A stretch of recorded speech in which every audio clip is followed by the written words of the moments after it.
It was a bright and sunny day when Max, Lily, and their dog, Scruffy, discovered an old, dusty map in their attic.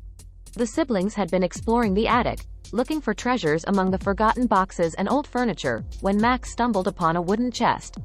Inside, they found the map, yellowed with age and filled with mysterious symbols and a large X, marking a spot. "Look at this, Lily!" Max exclaimed, holding up the map. "It looks like a treasure map." Lily, always the more cautious of the two, peered over Max's shoulder. "Are you sure, Max? It looks really old and spooky." Scruffy, their loyal terrier, barked excitedly, as if encouraging them to follow the map's directions.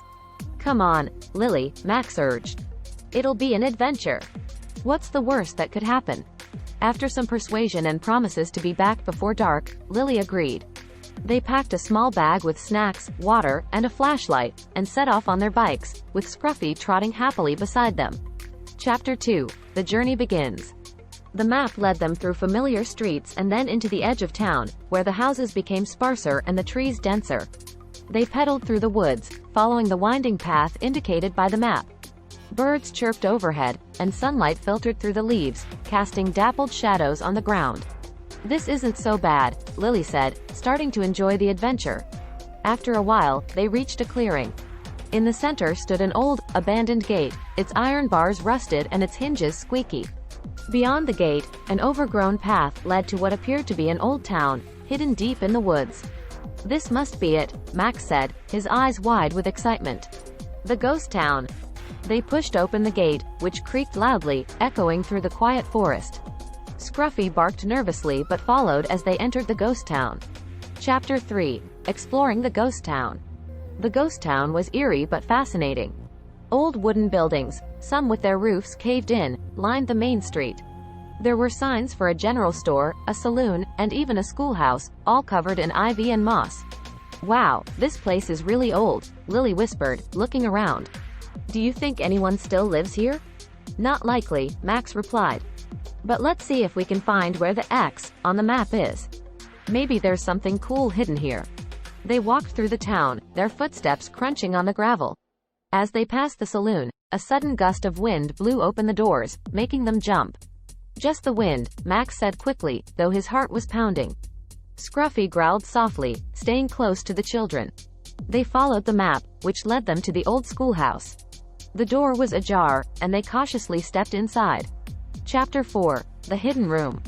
Inside the schoolhouse, the air was musty, and the floorboards creaked under their feet. Desks were scattered around, and cobwebs hung from the ceiling. They noticed a large bookshelf at the back of the room. "The map shows something behind that bookshelf," Max said, pointing to it. They pushed and tugged until the bookshelf moved, revealing a hidden door. Max turned the rusty handle, and the door creaked open to reveal a small, dark room. Lily shone the flashlight inside. The room was empty except for an old chest in the corner. Max and Lily exchanged excited glances. "Do you think it's treasure?" Lily asked, her eyes wide. "Only one way to find out," Max said, stepping into the room. Chapter 5. The ghostly encounter. As they approached the chest, a cold draft filled the room, and the temperature seemed to drop. Scruffy whined and backed away.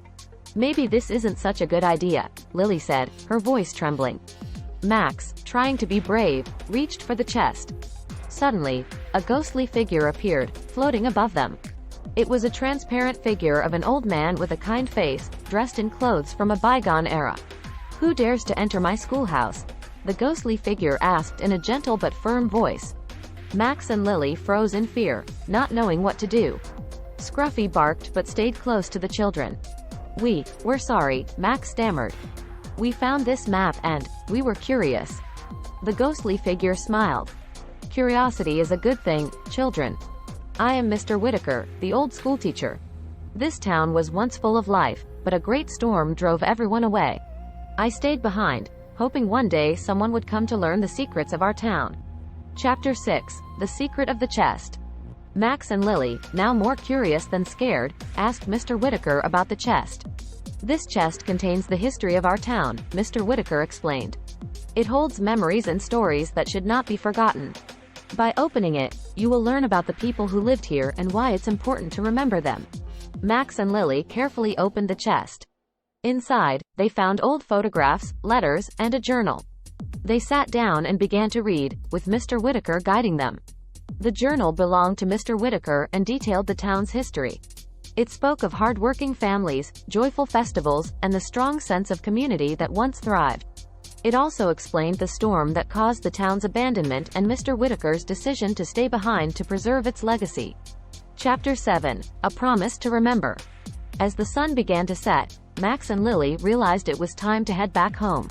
They carefully put the items back in the chest and promised Mr. Whitaker they would tell others about the town's history.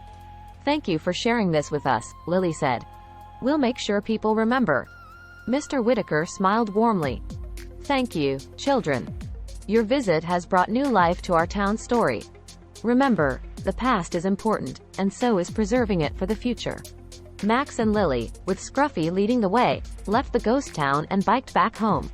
They felt a sense of responsibility and excitement about sharing what they had learned. Chapter 8. Sharing the Story.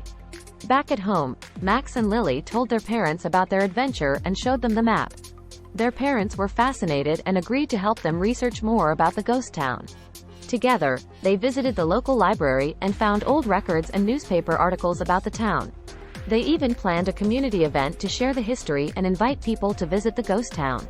On the day of the event, many people from the town came to learn about the ghost town's history.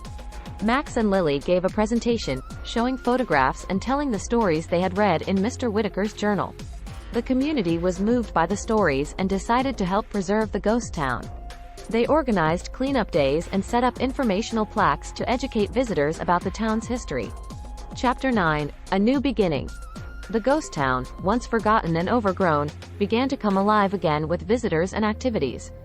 Families would visit to learn about the past, and children played in the old buildings, imagining the lives of the children who once lived there.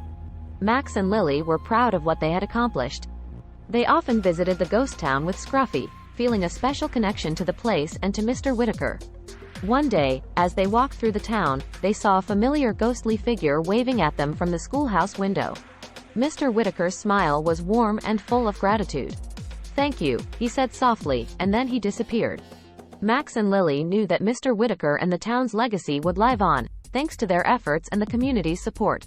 Chapter 10. The Legacy Lives On.